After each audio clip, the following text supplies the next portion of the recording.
بلکہ آج فیشن کے طور پر یہ کہا جاتا ہے جی آج کل دین پہ چلنا بڑا مشکل ہے. یہ آپ بھی سنتے ہوں گے, لوگ کہتے ہیں جی آج کل دین پہ چلنا بڑا مشکل ہے. یہ کون کہہ رہا ہے؟ جو مسجد میں آتا ہے تو موسم کے مطابق گرم اور سرد پانی دستیاب ہے, اس کے لیے ماحول ہے, اس کے لیے خوبصورت قالین بچھے ہوئے ہیں, مخملی مسلے رکھے ہوئے ہیں, جو نرم اور گداز مسلوں پہ پیشانی رکھ کر کے سجدہ کرتا ہے, وہ بطور فیشن کہہ رہا ہے جی آج کل دین پہ چلنا بڑا مشکل ہے. میں اس کے جواب میں کہا کرتا ہوں میاں تیرے لیے مشکل ہے یا کربلا والے حسین کے لیے مشکل تھا؟ انہوں نے تو نہیں کہا کہ دین پہ چلنا مشکل ہے. تیرے لیے مشکل ہے دین پہ چلنا, یہ حضرت بلال حبشی کے لیے مشکل تھا جنہوں نے تپتی ہوئی ریت پہ سجدے کیے, گلے میں رسا ڈال کر کے گھسیٹا گیا اور انہیں پاؤں میں زنجیریں ڈال کر کے مکے میں کھینچا گیا, ہاتھوں اور پاؤں میں میخیں ٹھونک دی گئی, چکی پسرائی گئی, لیکن بلال ہیں کہ آگے مسکرا رہے ہیں. کسی نے گزرتے ہوئے کہا بلال عجیب تماشا ہے, عجیب کہانی ہے کہ وہ تمہیں مار رہے ہیں اور تم آگے سے مسکرا رہے ہو. تو سنو حضرت بلال نے کیا جواب دیا. حضرت بلال فرمانے لگے میاں تم جاؤ نا بازار میں مٹی کا برتن بھی خریدنے, تو اس کو بھی ٹھونک بجا کے دیکھتے ہو کہیں کچا تو نہیں ہے, اس کی آواز تو خراب نہیں ہے. کہا تم تو مٹی کا پیالہ بھی خریدو تو ٹھونک بجا کے دیکھتے ہو کہیں کچا تو نہیں ہے. میرا مالک مجھے خرید رہا ہے, دیکھ رہا ہے بلال کہیں کچا تو نہیں ہے.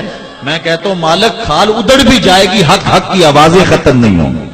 زخم پہ زخم کھا کے جی خون جگر کے گھونٹ پی, آہ نہ کر لبوں کو سی یہ عشق ہے دل لگی.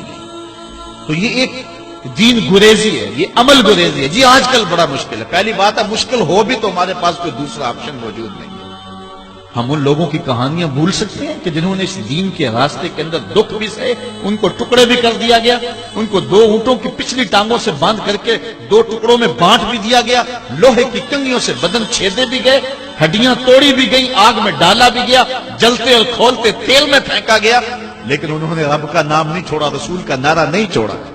اور آج ہم کہتے ہیں جی بڑا مشکل ہے آج کل دین پہ چلنا. تو حضرت امام حمام رضی اللہ تعالیٰ عنہ نے کربلا کے تپتے ہوئے ریگزار میں جب 72-73 لاشیں خیموں کے سامنے پڑے تھے اور اتنے زخم کلیجے پہ تھے, راوی کہتا ہے کہ جب آپ کی قمیض اتاری گئی تو 113 سوراخ اس میں تیروں کے تھے, 33 زخم نیزوں کے تھے, 34 گھاؤ تلواروں کے تھے.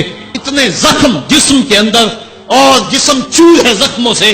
لیکن حضرت امام حسین نے جب پیشانی سجدے میں رکھی تو آخری لفظ یہ تھے مالک تیری تقدیر پہ راضی ہو گیا ہوں, مالک زخم سے پہ بھی میں مسکرا رہا ہوں, مالک تیری طرف سے جو دکھ آئے میں نے ان کو قبول کیا, جے سونا میرے دکھ وچ راضی تو میں سکھ نو چلے ڈاواں, مالک میں سب کچھ قبول کیا, حسین تیری رضا پہ راضی ہے, میرے مالک تو بھی بتا تو بھی حسین پہ راضی ہوا ہے کہ نہیں ہوا ہے. اسلام قیمتی دولت ہے, قیمتی متاع ہے, اتنا سستا سودا نہیں ہے. اللہ قرآن میں فرماتا ہے تم سمجھتے ہو جنت میں یوں ہی چلے جاؤ گے, تم سے قبل لوگوں کو جھنجھوڑا گیا اور انہیں پیس کے رکھ دیا گیا, حتیٰ کہ وقت کے نبی بھی پکار اٹھے کہ مالک تیری مدد کب آئے گی. پھر ہم نے کہا بس میری مدد آیا جا رہی ہے. اذیتیں, دکھ, مصائب, آلام, کن کن تکلیفوں سے لوگ نہیں گزرے. امام غازی نے لکھا ہے مکے سے لے کے طائف تک 70 ایسے نبیوں کی قبریں ہیں جن کی وفات صرف بھوک کی وجہ سے. صحابہ کی زندگیاں دیکھیں.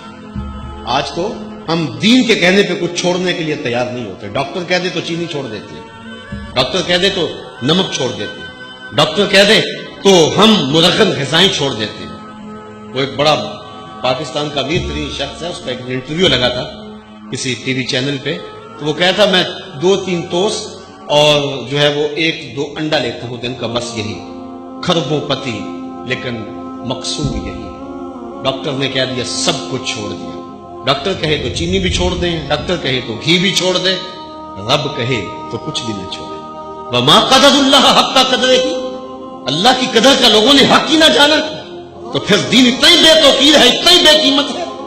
تو ڈاکٹر کے کہنے پہ چھوڑ دو, رب کے کہنے پہ نہ چھوڑو, یہ کیسے ہو سکتا ہے؟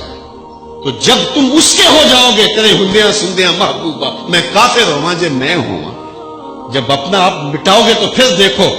اقبال کہتا ہے نا کہ جب شکوے کی زبان کھولتا ہے اس وقت کہتا ہے کہ برق گرتی ہے تو مسلمان کے کاشانہ پہ, اور اوروں کے لیے حور و قصور, مومن کے لیے فقط وعدہ حور.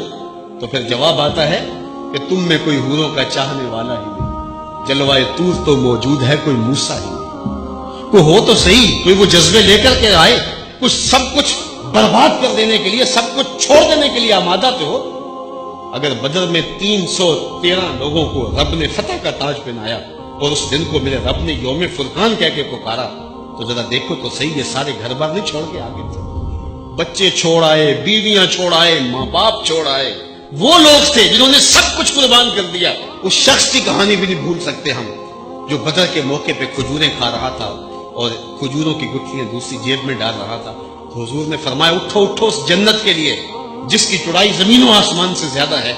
تو اس نے کہا کہ ارض السماوات والارض، زمین و آسمان سے زیادہ؟ حضور نے فرمایا ہاں۔ اس نے کہا پھر میرے اور جنت کے درمیان یہ کھجوریں حائل ہو رہی ہیں؟ کھجوریں پھینکی اور میدان عمل میں کود پڑا، لوگوں نے اٹھایا تو اس کی لاش پہ اتنے زخم سے تک پہچانا نہیں جا رہا تھا۔ تو راہ حق میں لوگوں نے سب کچھ لٹا دیا، چھیدے بھی گئے، ہڈیاں توڑی بھی گئیں، آگ میں ڈالا بھی گیا، جلتے اور کھولتے تیل میں پھینکا گیا، لیکن انہوں نے رب کا نام نہیں چھوڑا، رسول کا نعرہ نہیں چھوڑا۔ اور آج ہم کہتے ہیں جی بڑا مشکل ہے آج کل دین پہ چلنا، یہ کوئی بات نہیں ہے، ہم سر سے لے کر پاؤں تک اسلام میں داخل ہوں، یہ ہمارے رب کا ہم سے یہ تقاضا ہے، یا ایھا الذین آمنوا ادخلوا فی السلم کافہ، اے ایمان والو دین میں پورے داخل ہو جاؤ، پورے داخل ہو جاؤ۔ تمہاری وضاحت، انداز زندگی، طرز معاشرت یہ بتائے کہ تم حضور کے غلام۔